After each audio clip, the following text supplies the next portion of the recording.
anterior interference, which you can get by hitting this occlusal button, and you got a little bit of a crossbite correction over here that did not quite happen. That 3 spots is what's causing that posterior teeth to be wide open.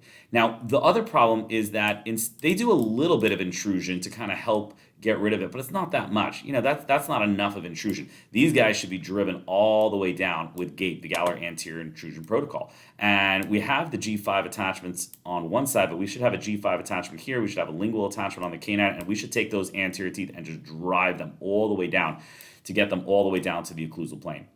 The other really problematic thing that you could see here is there's a little bit more crowding on the upper, and we should kind of move those guys out. But take a look at the movement on the upper teeth. You could see that they're ever so slightly coming to the lingual. Look at those upper anterior teeth. And if you weren't sure, you could just go to the tools, tooth movement tables, and if you look at those upper teeth, you can see there's a translation to the lingual, 0.9, 1.3, 0.6, 0.7, 0.1 of the buccal, but these other 4, 7, 8, 9, 10, they're all coming to the lingual. Now, the problem is if you're already running an anterior interference, if you're already smashing on these men, the last thing that you want to do is to drive those things further back to the lingual. So I would suggest writing back. I would say get rid of this movement. I would fix the crossbite, push these guys out, translate them so you jump them out of crossbite, and then I would just kind of move this entire anterior segment to the buccal. I would translate these guys to the buccal to create some overjet, and then I would really drive these lower anterior teeth down. That would alleviate the anterior interference, and you would see that this posterior